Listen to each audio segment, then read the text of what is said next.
Television চাই থকাৰ বাবে ধন্যবাদ। ষ্টুডিঅ'ত মই আছফাবে কম। বহুকেইটা গুৰুত্বপূৰ্ণ বাতৰি আগবঢ়াইছো আজিৰ প্ৰাইম নিউজ। প্ৰথমে চাওঁ কেইবাটাও গুৰুত্বপূৰ্ণ বাতৰি আজি দখল কৰা শিৰোনাম। অসমত ধাৰাবাহিকভাৱে চলা উচ্ছেদক লৈ জমিয়ত উলামা ই হিন্দে বিৰোধিতা কৰা কাৰ্যক লৈ তীব্ৰ প্ৰতিক্ৰিয়া। মন্ত্ৰী প্ৰশান্ত ফুকনৰ নেতৃত্বত ডিব্ৰুগড়ত বিজেপি কৰ্মকৰ্তাৰ মাদানীৰ পুতলিকা দাহ। টিংখাঙত ভয়ংকৰ পথ দুৰ্ঘটনা। টিংখাং নামৰূপ সংযোগী পথৰ ৰায়ডঙিয়াত দুখন বাইকৰ মুখামুখি সংঘৰ্ষত দুজন নিহতৰ লগতে দুজন আহত। অসমৰ মুখ্যমন্ত্ৰী ডক্টৰ হিমন্ত বিশ্ব শৰ্মাক জমিয়ত উলামা ই হিন্দৰ সভাপতি মাহমুদ আৰছাদ মাদানীয়ে কটু মন্তব্য কৰাক লৈ ডিব্ৰুগড়ত টাইপাৰ লগতে আক্ৰাস্তৰ প্ৰতিবাদ। ডিব্ৰুগড়ৰ বকৰা পূব বাণীপুৰ সংযোগী পথ নিৰ্মাণত ব্যাপক অনিয়ম।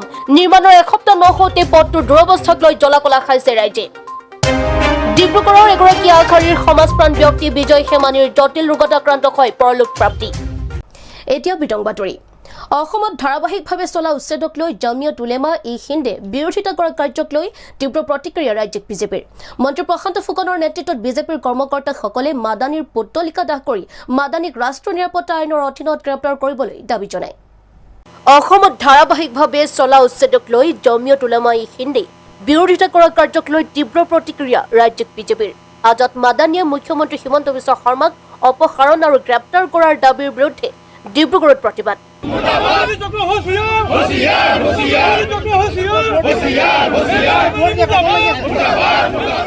বিভিন্ন শ্লোগানেৰে পৰিৱেশ উত্তাল কৰি তোলাৰ লগতে আজাদ মাদানীৰ প্ৰতিমূৰ্তি দাহ কৰে ডিব্ৰুগড় নগৰৰ থানা চাৰিআলিত।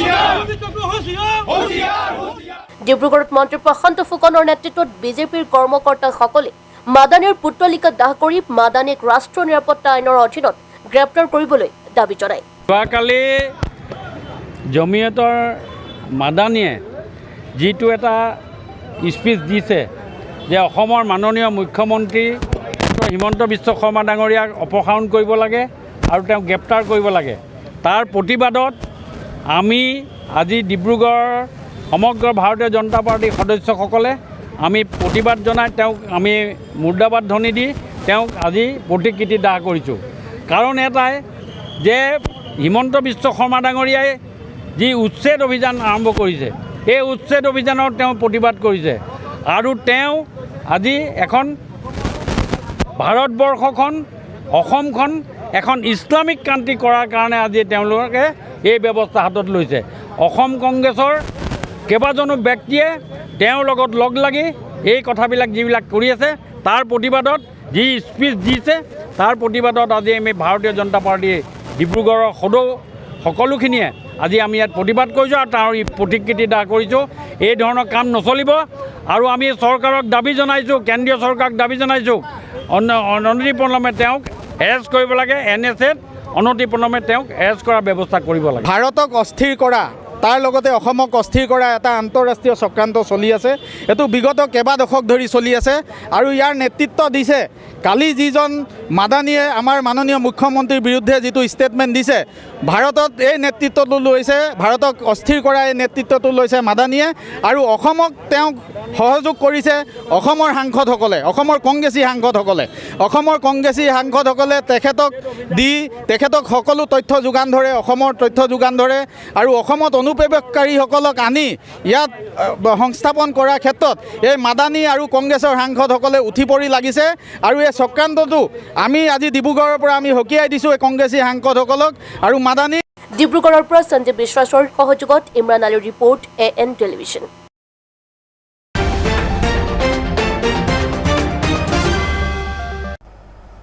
টিংখাঙত ভয়ংকৰ পথ দুৰ্ঘটনা। টিংখাং নামৰূপ সংযোগী পথৰ ৰায়ডঙিয়াত দুখন বাইকৰ মুখামুখি সংঘৰ্ষত দুজন নিহতৰ লগতে দুজন আহত। আহত দুজনক উন্নত চিকিৎসাৰ বাবে ডিব্ৰুগড়ৰ অসম চিকিৎসা মহাবিদ্যালয়লৈ প্ৰেৰণ কৰা হৈছে।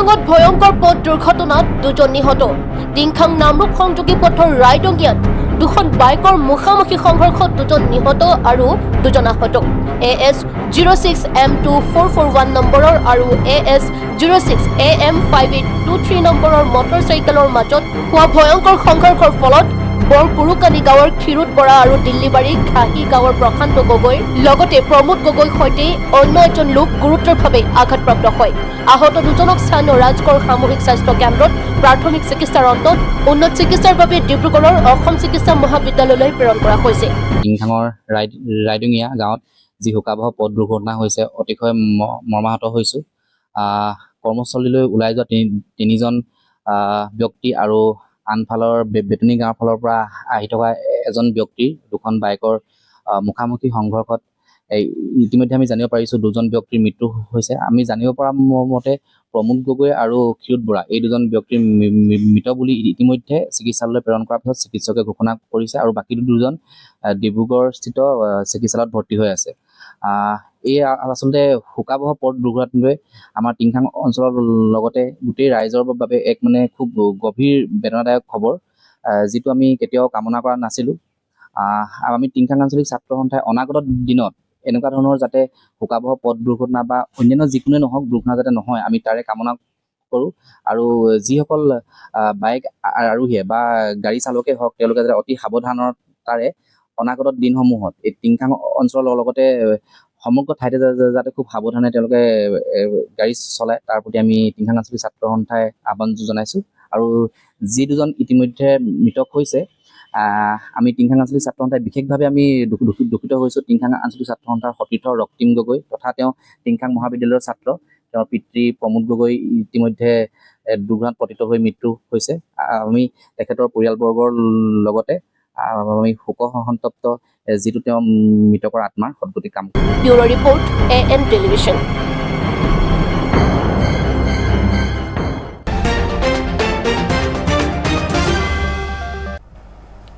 আৰছত মদনীৰ বিৰুদ্ধে ডিব্ৰুগড়ত টাই আহোম যুৱ পৰিষদৰ প্ৰতিবাদ অসম আৰু অসমৰ মুখ্যমন্ত্ৰী সম্পৰ্কত বিতৰ্কিত মন্তব্য কৰাৰ অভিযোগ তুলি ডিব্ৰুগড়ত জামিয়াত উলেমা হিন্দৰ মুৰব্বী আৰছত মদনীৰ প্ৰতিমূৰ্তি দাহ টাইপাৰ আৰছত মদনীৰ বিৰুদ্ধে ডিব্ৰুগড়ত টাই আহোম যুৱ পৰিষদৰ প্ৰতিবাদ অসম আৰু অসমৰ মুখ্যমন্ত্ৰী সম্পৰ্কত বিতৰ্কিত মন্তব্য কৰাৰ অভিযোগ তুলি ডিব্ৰুগড়ত জামিয়াত উলেমা হিন্দৰ মুৰব্বী আৰছত মদনীৰ প্ৰতিমূৰ্তি দাহ টাইপাৰ ডিব্ৰুগড় মহানগৰৰ থানা চাৰিআলিত টাইপাৰ নেতা কৰ্মীসকলে বিভিন্ন প্ৰতিবাদী শ্লোগানেৰে পৰিৱেশ উত্তাল কৰি তোলে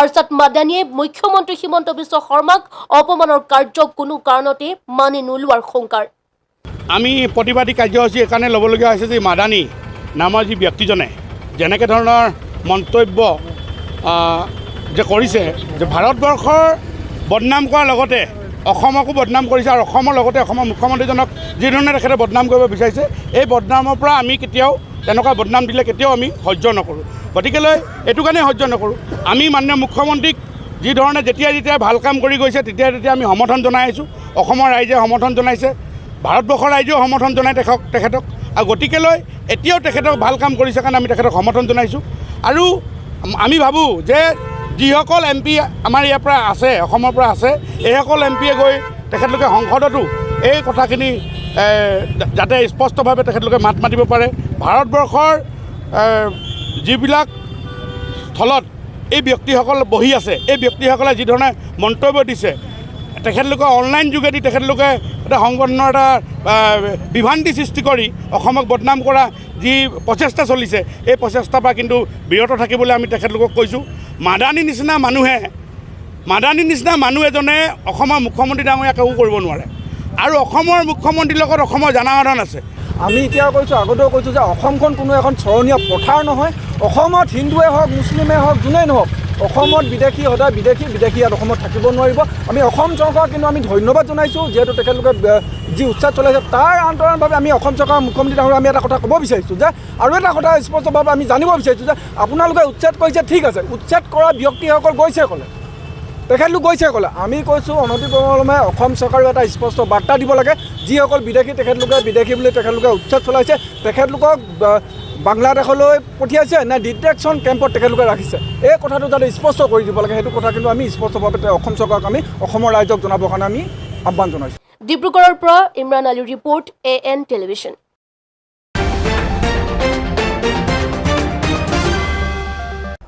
অসমৰ মুখ্যমন্ত্ৰী ডক্টৰ হিমন্ত বিশ্ব শৰ্মাক জামিয়াত উলেমা-ই-হিন্দৰ সভাপতি মাহমুদ আছাদ মাদানীৰ কটু মন্তব্য কৰাক লৈ বিভিন্ন দল সংগঠনৰ লগতে ডিব্ৰুগড়ত আক্ৰাছুৱেও মাদানীৰ পট্টলিকা দাহ কৰিলে। অসমৰ মুখ্যমন্ত্ৰী ডক্টৰ হিমন্ত বিশ্ব শৰ্মাক জামিয়াত উলেমা-ই-হিন্দৰ সভাপতি মাহমুদ আছাদ মাদানীয়ে কটু মন্তব্য কৰা কাৰ্যত গৰজি উঠিছে জাতীয় দল সংগঠন।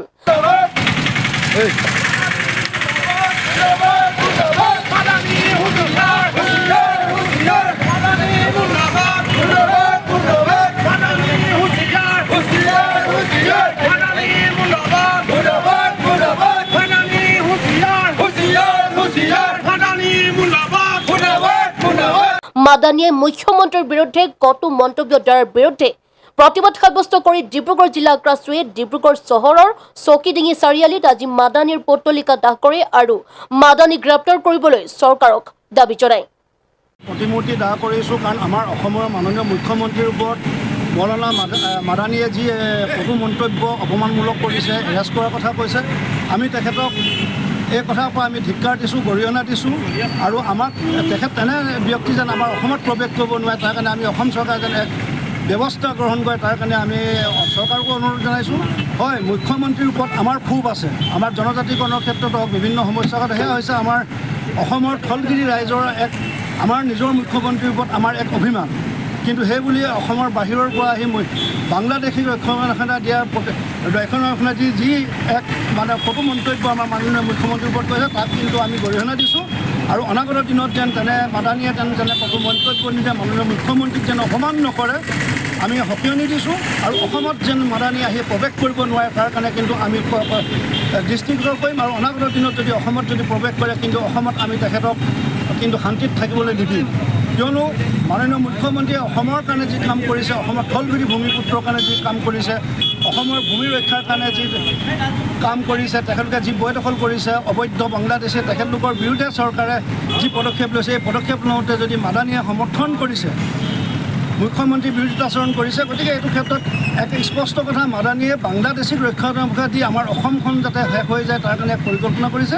আমি কঠোৰ ভাষাৰে আমি খুব তেখেতক আমি সকিয়নি দিছোঁ আৰু মাননীয় মুখ্যমন্ত্ৰীৰ লগত আমি আছোঁ। আমি সকীয়াই দিছোঁ যাতে ভৱিষ্যতে আৰু এনেকুৱা ধৰণৰ কাৰ্যসূচী তেওঁ কথা নকয় আৰু নহ'লে আমি কিন্তু আইনগতভাৱে প্ৰতিখন থানাই তেওঁৰ ওপৰত গোচৰ ৰুজু কৰিবৰ কাৰণে আমি কেছ আমি ৰেজিষ্টাৰ কৰিবৰ কাৰণে আমি। News desk report AN television.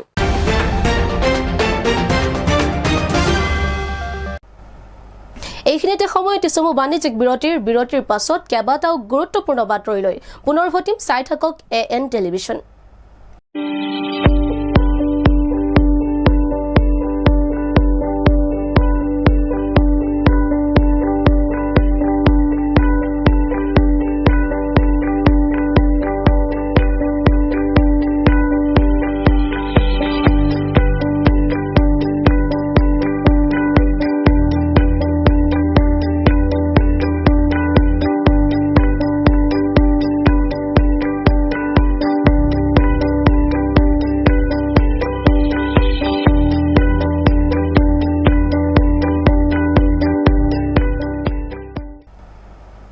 বিৰতিৰ পাছত উভতি আহিছো পুনৰ বাতৰিৰ মাজলৈ। ডিব্ৰুগড়ৰ বকপৰা পূব বাণীপুৰ সংযোগী পথ নিৰ্মাণত ব্যাপক অনিয়ম, চপৰি এৰিছে পথৰ বিতুমিন, ক্ষুব্ধ হৈ পৰিছে অঞ্চলবাসী।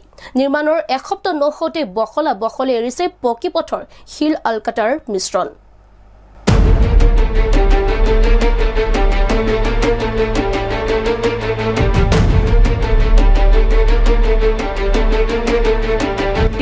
বকৰা পূৰ্বানীপুৰ সংযোগী পথ নিৰ্মাণত ব্যাপক অনিয়ম চপৰা চপৰি এৰিছে পথৰ বিটুমিন ক্ষুব্ধ হৈ পৰিছে অঞ্চলবাসী নিৰ্মাণৰ এক সপ্তাহ নহওঁতেই বখলা বখলে এৰিছে পকী পথৰ শিল আলকাটাৰাৰ মিশ্ৰণ পথটোৰ পকীকৰণত ব্যাপক অনিয়ম হোৱাৰ অভিযোগ তুলি পথটোৰ বিধিগতভাৱে পুনৰ নিৰ্মাণৰ দাবী স্থানীয় অঞ্চলবাসীৰ পেভাৰ ব্লকৰ ওপৰত বিটুমিনৰ মিশ্ৰণ অতি নিম্নমানৰভাৱে দিয়াৰ অভিযোগ উঠিছে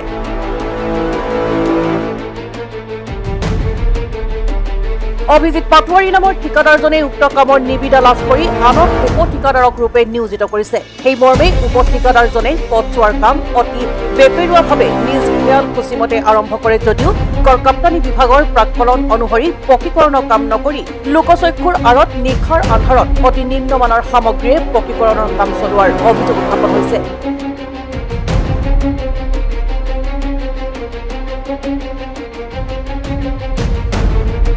পথৰ ধূলিবালিৰ ওপৰতে বিটুমিন মিহলি তৰপ দি যোৱাৰ পিছতে পথৰ তৰপ নিজেই উখহি পৰা আৰু সাধাৰণ গাড়ী এখন গলেও গাড়ীৰ চকাত তৰপ এৰি যোৱাত স্থানীয় ৰাইজৰ লগতে মটক যুৱ ছাত্ৰ পৰিষদে তীব্ৰ ক্ষোভ প্ৰকাশ কৰি প্ৰতিবাদ সাব্যস্ত কৰে আচলতে আমি এটা কথা অতি দুখেৰে কৈছো অসম চৰকাৰে বিভিন্ন আঁচনিৰ জৰিয়তে আমাৰ ৰাস্তা ঘাটবিলাক নিৰ্মাণ কৰিবলৈ যেনে ধৰণৰ যোগদানদায়ী প্ৰচেষ্টাই কাম কৰিছে আমি চৰকাৰক ধন্যবাদ জনাম কিন্তু যিসকল ঠিকাদাৰক এই কামসমূহ কৰিবলৈ দিছে আচলতে তেখেতলোকৰ অনুজ্ঞাপত্ৰসমূহ এই ঠিকাদাৰসমূহক কিন্তু তন্নতন্নকৈ চোৱা আজি ডেটত প্ৰয়োজন হৈছে আপোনালোকে নিশ্চয় প্ৰত্যক্ষ কৰিব যে মোৰ পিছফালে আপোনালোকে চক আচলতে পেপাৰ ব্লকৰ ওপৰত একচুৱেলি আলকেটৰা ভালকৈ নমৰাকৈ তেখেতলোকে ৰাস্তা ধুনীয়াকৈ বনাইছে আচলতে আৰু তেখেতলোকে কি হয় চোৰৰ দৰে কাম কৰিছে আৰু যিগৰাকী কণ্ট্ৰেক্টাৰ অভিজিৎ পাটোৱাৰী বুলি আমি গম পাইছোঁ তেখেতক ধিক্কাৰ জনাইছোঁ আৰু আমি সদৌ অসম মটক যুৱ ছাত্ৰ পৰিষদে এতিয়াই নহয় বিগত সময়ছোৱাতো আমি বিভিন্ন ৰাস্তাৰ ওপৰত তেখেতলোকৰ আমি অভিযোগ পাইছোঁ আৰু এই অভিযোগ পোৱাৰ পিছতো কিন্তু আজি বৰ্তমান পিডব্লিউডি বিভাগে যিসকল বিভাগৰ বিষয়াসকল আছে বিষয়াসকলে এই অভিজিৎ পাটোৱাৰী ইমান নিম্নমানৰ কাম কৰি তেখেতে বিলসমূহ কেনেকৈ আদায় কৰি নিছে আমাৰ কিন্তু প্ৰশ্ন হৈছে আৰু অভিজিৎ পাটোৱাৰী ডাঙৰীয়াক এটা কথা ক'ব বিচাৰোঁ এনেকৈ যদি নিম্নমানৰ কাম কৰি যদি লাখে লাখে কোটি কোটি টকা যদি আপা হৰাট কৰিব বিচাৰিছে কিন্তু আমি হাত সাৱটি বহি নাথাকিম আৰু দ্বিতীয়তে মুখ্যমন্ত্ৰী ডাঙৰীয়াক এটা কথা স্পষ্ট কৰি দিব বিচাৰিছোঁ অভিজিৎ পাটোৱাৰীৰ ওপৰত অতি শীঘ্ৰে পিডব্লিউডি বিভাগৰ যিসকল বিষয়া আছে এই বিষয়াসকলক লগ লাগি কমিশ্যনৰ অংক কৰি আজি আপোনালোকে চাইছে চিৰা চিয়াল ফাট মাতিছে আচলতে বৰষুণ দিলে পথাৰত যেনেদৰে চিয়াল ফাট মাৰে তেনেদৰে ৰাস্তা যদি ফাটিবলগীয়া হয় ইয়াত আচলতে দুৰ্ঘটনা হোৱাৰ কিন্তু ইয়াত আশংকা একদম বেছি হৈ পৰিছে আৰু তেখেতলোকে অতি নিম্নমানৰ কাম কৰিছে আলকেটৰে মাৰিব লাগে আলকেটৰে মানে তেখেতলোকে ৰাতি আৰু চোৰৰ দৰে ৰাতি কাম কৰে ৰাতি কাম কৰা তাৰ উদ্দেশ্যটো কি থাকিলে তাত নিশ্চয় তেখেতলোকে কিবা সৰকাইছে এই ৰাস্তাটো চক এতিয়া কেনেদৰে ফাটি গৈছে আৰু বাণীপুৰৰ যিটো আমাৰ বাণীপুৰ আৰু হাইৱে যিটো সংযোগী পথ আছিলে মূল সংযোগী পথ এইটো আৰু ইয়াত আমাৰ প্ৰাক্তন যিজন বিধায়ক ঋতুপৰ্ণ বৰুৱা ডাঙৰীয়া ঘৰ বাগগৃহৰ ওচৰতে আৰু আমি ঋতুপৰ্ণ বৰুৱা ডাঙৰীয়াকো অনুৰোধ জনাইছোঁ যাতে আপুনিও এই ক্ষেত্ৰত কিন্তু এই ঠিকাদাৰজনৰ ওপৰত উচিত ব্যৱস্থা গ্ৰহণ কৰক আৰু দ্বিতীয়তে যিসকল বিষয়া কৰ্মচাৰী আছে পিডব্লিউডি বিভাগৰ এই অভিযন্তাসকলক কিন্তু অতি শীঘ্ৰে তেখেতলোকক আইনৰ আওতালৈ আনিব লাগে আচলতে এনেধৰণৰ বহু কুকৃতি চলি আছে বিগত সময়তো আমি কৈ আছোঁ সেইকাৰণে অতি শীঘ্ৰে মুখ্যমন্ত্ৰী ডাঙৰীয়াক অনুৰোধ জনাম এই পিডব্লিউডি বিভাগৰ যিজন মন্ত্ৰী আছে মন্ত্ৰীকো মই অনুৰোধ জনাইছোঁ যাতে অতি শীঘ্ৰে ইয়াৰ উচিত ব্যৱস্থা গ্ৰহণ কৰে যায় দুৰ্নীতিত লিপ্ত অনুমোদিত ঠিকাদাৰ অভিজিৎ পাটোৱাৰী আৰু গড়কাপ্তানী বিভাগৰ দায়িত্ববাহী বিষয়া কৰ্মচাৰীৰ বিৰুদ্ধে কঠোৰ ব্যৱস্থা গ্ৰহণৰ দাবী জনায় ডিব্ৰুগড়ৰ পৰা সুবোধ পাছৱানৰ সহযোগত সুজয় ভৌমিকৰ ৰিপৰ্ট AN টেলিভিছন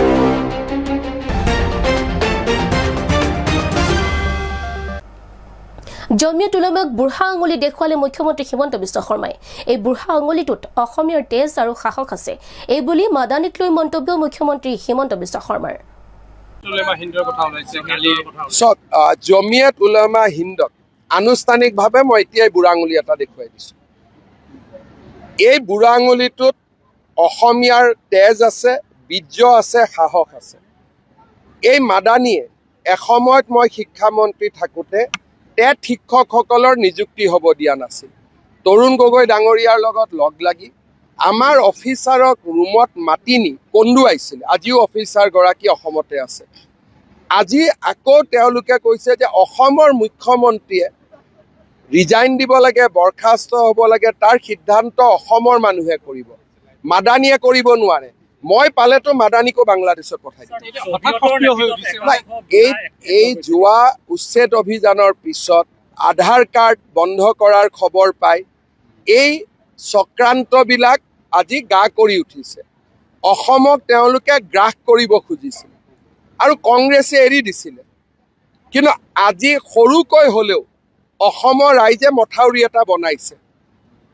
আজি চৰকাৰী চাকৰি খিলঞ্জীয়া লৰাই পাইছে, আজি মাটিৰ অধিকাৰ খিলঞ্জীয়াই পাইছে, উচ্ছেদ যোন উচ্ছেদ হ'ব লাগে সি উচ্ছেদ হৈছে, য'ত আধাৰ যোনে পাব লাগে পাইছে, নাপাবলগীয়াই পোৱা নাই। বাংলাদেশী চিনাক্ত হ'লে আগৰ দৰে কোৰ্ট ডিটেনশ্যন কেম্প নহয়, পোনে পোনে পাৰ কৰাই দিছোঁ। এই কথাবিলাকৰ কাৰণে স্বাভাৱিকভাৱে তেওঁলোক নাৰাজ হ'ব, মোৰ কোনো আপত্তি নাই। জামিয়াত উলেমা হিন্দক মই মোৰ বুঢ়া আঙুলিৰ লগতো তুলনা নকৰোঁ। মই এটাই কথা ক'ম, জমিয়তকে মই কেয়াৰ নকৰোঁ, বাকী আৰু কাক কেয়াৰ কৰিম? কংগ্ৰেছ জমিয়তৰ বি টিম হয়। আজি অসমৰ মুখ্যমন্ত্ৰীক আক্ৰমণ কৰিলে, মুখ্যমন্ত্ৰীজন যিয়েই পাৰ্টি নহওক কিয়, কংগ্ৰেছৰ মুখ্যমন্ত্ৰীকো যদি জমিয়তে আক্ৰমণ কৰে আমি বিৰোধিতা কৰিম। কাৰণ অসমৰ মুখ্যমন্ত্ৰী অসমৰ ৰাইজে বনাব, জমিয়তে নহয়। কিন্তু কংগ্ৰেছেতো এটাও ষ্টেটমেণ্ট দিব নোৱাৰে। ছেমি কণ্ডাক্টৰ জাগিৰ ৰোডত আহোঁতে খাৰ্গে আপত্তি কৰিলে, আমাৰখিনিয়ে তাৰ সুৰৰ লগত সুৰহে মিলালে। গতিকে ইয়াত যিবিলাক কংগ্ৰেছ আছে তেওঁলোক অচিনাকি মানুহৰ চৰ্দাৰ হয়। অচিনাকি মানুহখিনিক লৈয়ে তেওঁলোক চলি থাকিব খোজে, চিনাকি মানুহৰ তেওঁলোক প্ৰতিনিধি নহয়। ডিব্ৰুগড়ৰ এগৰাকী আগশাৰীৰ সমাজপ্ৰাণ ব্যক্তি বিজয় খেমানিৰ পৰলোক প্ৰাপ্তি। বিভিন্ন দিশত সমাজৰ উন্নয়নৰ কাৰণে সেৱা আগবঢ়াই অহা বিজয় খেমানি এক জটিল ৰোগত আক্ৰান্ত হৈ অৱশেষত নিজ গৃহত পৰলোক প্ৰাপ্তি ঘটে।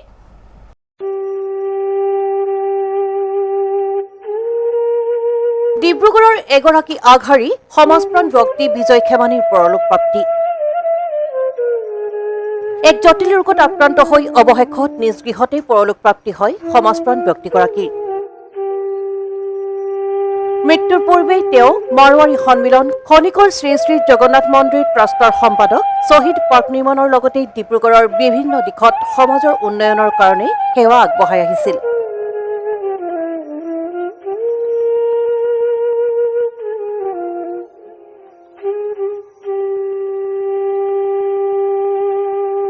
News desk report AN television.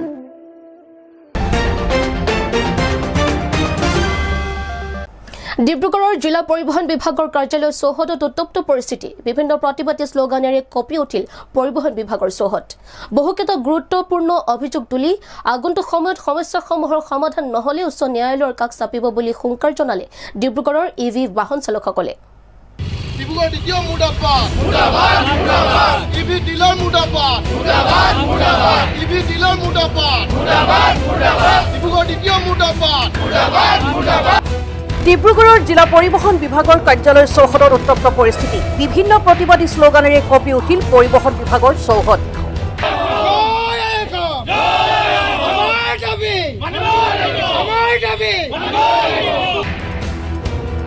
জিলা পৰিবহণ বিভাগ, আঞ্চলিক পৰিবহণ বিভাগ আৰু EV অটো ৰিক্সা বিক্ৰয় কেন্দ্ৰ প্ৰতিষ্ঠান তথা ডিলাৰৰ বিৰুদ্ধে গৰজি উঠিল ডিব্ৰুগড়ৰ EV অটো চালকসকলে।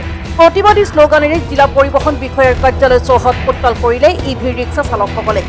ক্ষুব্ধ EV বাহন চালক সন্থাৰ সদস্যসকলে দ্বিতীয় আৰু RTOৰ সৈতে ডিলাৰৰ গোপন বুজাবুজিৰ অভিযোগ উত্থাপন কৰিছে। ডিব্ৰুগড় RTO বোৰ্ডে এটা ৰেজুলেশ্যন পাছ কৰিছে আৰু পাছ কৰি পিনে তেওঁলোকে আমাৰ গাড়ীখিনি ডিব্ৰুগড় টাউনৰ ভিতৰত চলাব দিব নোৱাৰোঁ বুলি কৈছে। আমাৰ প্ৰশাসনৰ ওচৰত এটাই আহ্বান যে যিখন টাউনত EV পলিউশ্যনমুক্ত গাড়ী হয় সেই গাড়ীখিনিক তেওঁলোকে অঁতৰাই ডিজেল আৰু পেট্ৰল গাড়ীখিনিৰ লগত এনেকুৱা এটা কি বুজাবুজি আছে যে তেওঁলোকে ডিব্ৰুগড় টাউনৰ ভিতৰত তেওঁলোকক ৰাখিছে আৰু আমাৰ যিখিনি পলিউশ্যনমুক্ত কৰিবলগীয়া গাড়ী সেই গাড়ীখিনিক তেওঁলোকে ডিব্ৰুগড় টাউনৰ পৰা আঁতৰাই দিছে। দ্বিতীয়ৰ মাজত এটা ডাঙৰ বুজাবুজি আছিলে।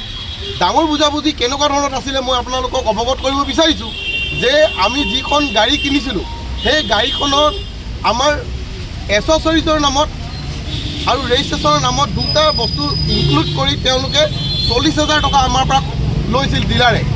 20,000 টকা ৰেজিষ্ট্ৰেশ্যনৰ নামত ব্যয় হয় আৰু 20,000 টকা এচেছৰিজৰ নামত তেওঁলোকে কাটি ৰাখে।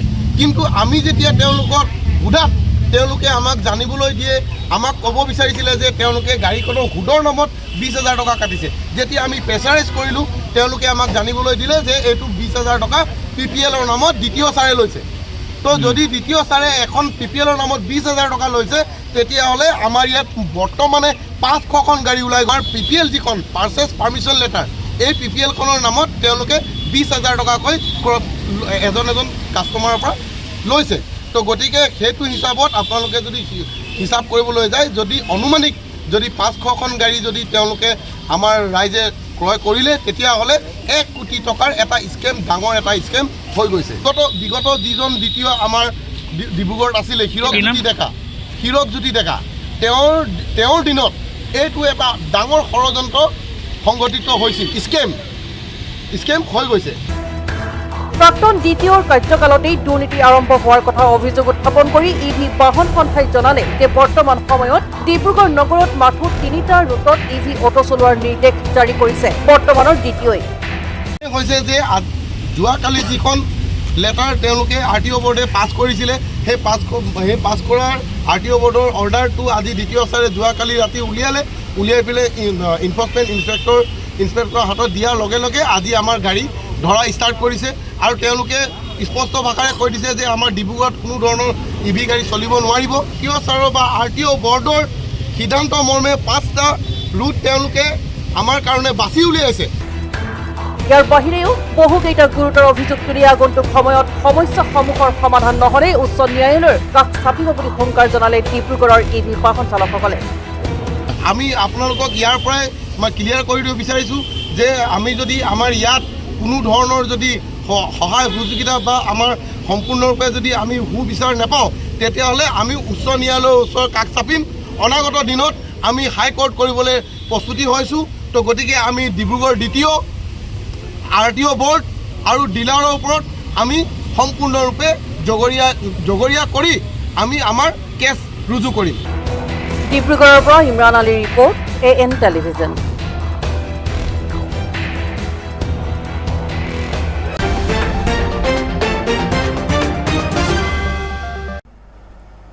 এইখিনিতে সময়তে পুনৰ চমু বাণিজ্যিক বিৰতিৰ পাছত বাতৰিৰ পৰৱৰ্তী অংশলৈ পুনৰ উভতিম। চাই থাকক AN টেলিভিজন।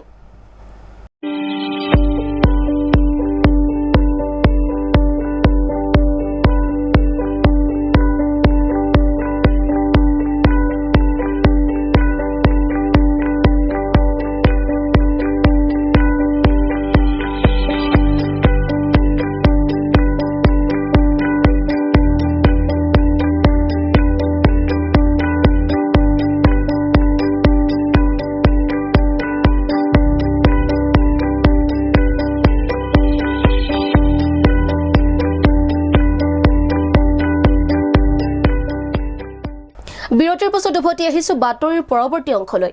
ডিব্ৰুগড়ৰ বিভিন্ন ঠাইত প্ৰশাসনৰ উচ্ছেদ অভিযানৰ অব্যাহত থকাৰ মাজতে এইবাৰ পুনৰ শুক্ৰবাৰে মুখ্যমন্ত্ৰী সচিবালয়ৰ সন্মুখত জিলা প্ৰশাসনে চলালে উচ্ছেদ।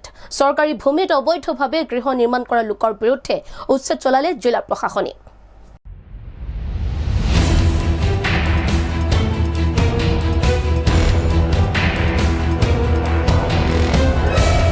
ডিব্ৰুগড়ত উচ্ছেদ, মুখ্যমন্ত্ৰী সচিবালয়ৰ সন্মুখত জিলা প্ৰশাসনে চলালে উচ্ছেদ। চৰকাৰী ভূমিত অবৈধভাৱে গৃহ নিৰ্মাণ কৰা লোকৰ বিৰুদ্ধে উচ্ছেদ চলালে জিলা প্ৰশাসনে।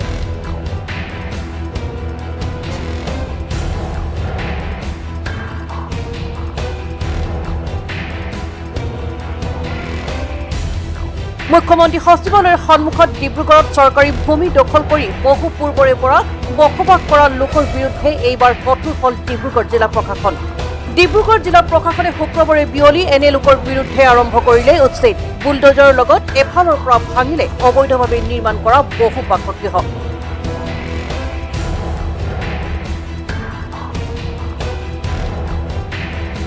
আমাৰ সৰু সভ্যকালখিনিও গ'ল, কিন্তু 57ৰ পৰা যি মা দেউতাহঁতি কষ্ট কৰি এইখিনি দ মাটি আমি এক কঁকাল পানীলৈকে আছিলোঁ। আজি মাটি ভৰাই এই ঘৰ বনাই যেতিয়া গভৰ্ণমেণ্টে ক'লে যে ইয়াত কোৱাৰ্টাৰত কোনো হেৰি কৰা নহ'ব, আপোনালোকে নিজে নিজে ঘৰবিলাক বনাই লওক, সেইটো পোৱাৰ কাৰণেহে আমাৰ ইয়াত ঘৰ বনাইছিলে। আমিতো কোনো মাটি দখল কৰি থকা নাই, চৰকাৰে পোৱাৰ কাৰণেহে বনাইছিলে। কাগজ পত্ৰ চব আছে। যেতিয়া এইটো কোৱাৰ্টাৰ আছিলে তেতিয়া কোৱাৰ্টাৰ ইঞ্জিনিয়াৰে ক'লে যে আমি এইবিলাক হেৰি কৰিব নোৱাৰোঁ, আপোনালোকৰ নিজৰ ইচ্ছাৰে বনাই লওক, কাৰণ এইবিলাক মাটি আমাৰ নোটা। এতিয়া কৰিলে সেইটোতো বহুত বেয়া কামেই কৰিছে। ধৰক মোৰ ভাইটি গ'ল, দেউতা গ'ল, বৰ্তা গ'ল, আইতা ককা চব এই মাটিত, মোৰ জেঠাই পৰ্যন্ত গ'ল। 57ৰ পৰা গোটেইখিনিয়ে গ'ল। এতিয়া এইটো কৰাটো অন্ততঃ আমাক অলপ সময় দিব লাগিছিলে। এই 3 দিন 2 দিনৰ ভিতৰত জানো এনেকুৱা কৰিব লাগে? চৰকাৰৰ ন্যায় হ'ব লাগিছিলে, কোনো ন্যায় নোহোৱাকৈ কাম কৰিছে। এইটোত মোৰ মা মানে 1957তে ইয়ালৈ আহিছে, চৰকাৰে যেতিয়া এলটমেণ্ট দিছিলে তাৰপিছত, আৰু মোৰ জন্ম আপোনাৰ 1968ত। জন্মৰ পৰা আমি ইয়াতে, তাৰ আগৰখিনি মই আপোনাক ক'ব নোৱাৰিম। END নহয়, এইটো চাৰ্কুলে চলাইছে। ন্যায়ালয়ত এইটো ক্ষেত্ৰত এই সংক্ৰান্তত কেছ চলি আছে। ছেপ্টেম্বৰৰ 4 তাৰিখে মোৰ তাৰিখো আছে। News desk report, AN television.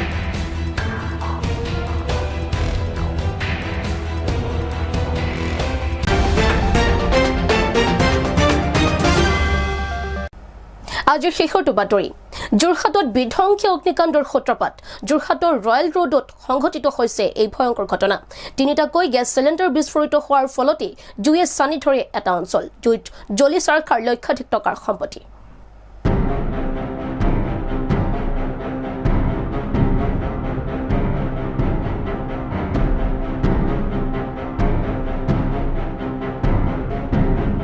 যোৰহাটত বিধ্বংসী অগ্নিকাণ্ডৰ সূত্ৰপাত। যোৰহাটৰ ৰয়েল ৰোডত সংঘটিত হৈছে এই ঘটনা।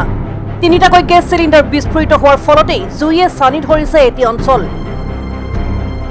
অঞ্চলটোৰ গিয়াছুদ্দিন আহমেদ নামৰ ব্যক্তিগৰাকীৰ বাসগৃহত প্ৰথমে অগ্নিকাণ্ডৰ সূত্ৰপাত হয় আৰু ইয়াৰ পিছতে অঞ্জলি দাস নামৰ মহিলাগৰাকীৰ বাসগৃহ জুইৰ লেলিহান শিখাই আগুৰি ধৰে।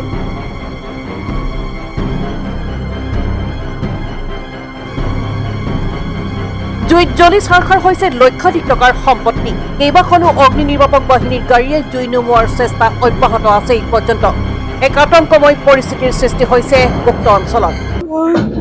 দেউতা আৰু বৰমা আছিলে, আমাৰ দুঘৰে ঘৰ জ্বলিছে।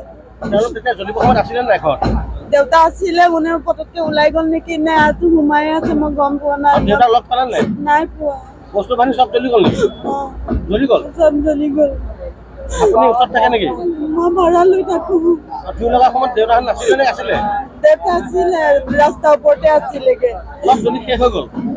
বস্তু বাহিনী উলিয়াব পাৰিলে কিবা? নাই, একো ওলাবলৈ পৰা নাই। একো পৰা নাই, সব শেষ হৈ গ'ল। আপোনাৰ বহুত গ'লহেঁতেন, নাই না আপোনাৰ নন ষ্টপ আপোনাৰ 50 মান গ'লহেঁতেন। চব লগালগি আপোনাৰ, চব লগালগি। কিমান লৈছে? আপোনাৰ নাইটোতো এফালৰ পৰা আপোনাৰ ধৰিব গ'লে বহুতে আছে, 100 ওপৰত আছে আপোনাৰ। মানে এইখিনিতে কণ্ট্ৰল হ'ল কাৰণে বাচিলে? হয়, গোটেই ৰাইজখিনি আহিলে কাৰণে ধৰক তালৈকে ইয়াৰ ঘৰত ধৰক ৰৈলুত বাকী ৰাইজ আৰু আপোনাৰ গছপুৰীয়া গাঁৱৰ ৰাইজসোপা আহি পেলাই চব ৰাইজে মিলি পেলাই ইয়াত চব বহুত জ্বলিলে। তথাপি আপোনাৰ ফ্ৰিজ, বিচনা, ঘৰ বহুত বস্তু জ্বলিলে। 50 ঘৰ আছে ইয়াত। আমাক গোটেই ৰাইজে সহায় কৰিছে। ফায়াৰ ব্ৰিগেড অহা দেৰি হৈছে। চবকে কৈ আছো ফায়াৰ ব্ৰিগেড মাত, ফায়াৰ ব্ৰিগেড মাত, কোনো ফায়াৰ ব্ৰিগেড মতাই নাইকিয়া। তাৰপিছত লাষ্টত ফায়াৰ ব্ৰিগেড মাতিলে। না ফায়াৰ ব্ৰিগেডখন ইমানো দেৰি কৰা নাই বাৰু, ঠিকে আহিছে তেওঁলোক। নুমাইছে না, তেওঁলোক বৰ ঠিকে আহিছে, তেওঁলোকে ইমান দেৰি কৰা নাই। ফোন কৰিছো, ফোন কৰা অলপ পিছতে তেওঁলোক আহি পালে। তেওঁলোক আহি পোৱাৰ কাৰণে গোটেই লাইনটো বাচিলে। তেওঁলোক অকণমান দেৰি কৰালে কিনাৰতে মন্দিৰ এভাগ আছে, গোটেই মানুহৰ ঘৰ আছে। তেওঁলোকৰ কাৰণে বাচি যায় বাৰু। অকণমান তেওঁলোক ফোন কৰাৰ পিছত আহিছে, ঠিকে আহিছে, তেওঁলোক সময়মতে আহিছে বাৰু। Bureau' report, AN television.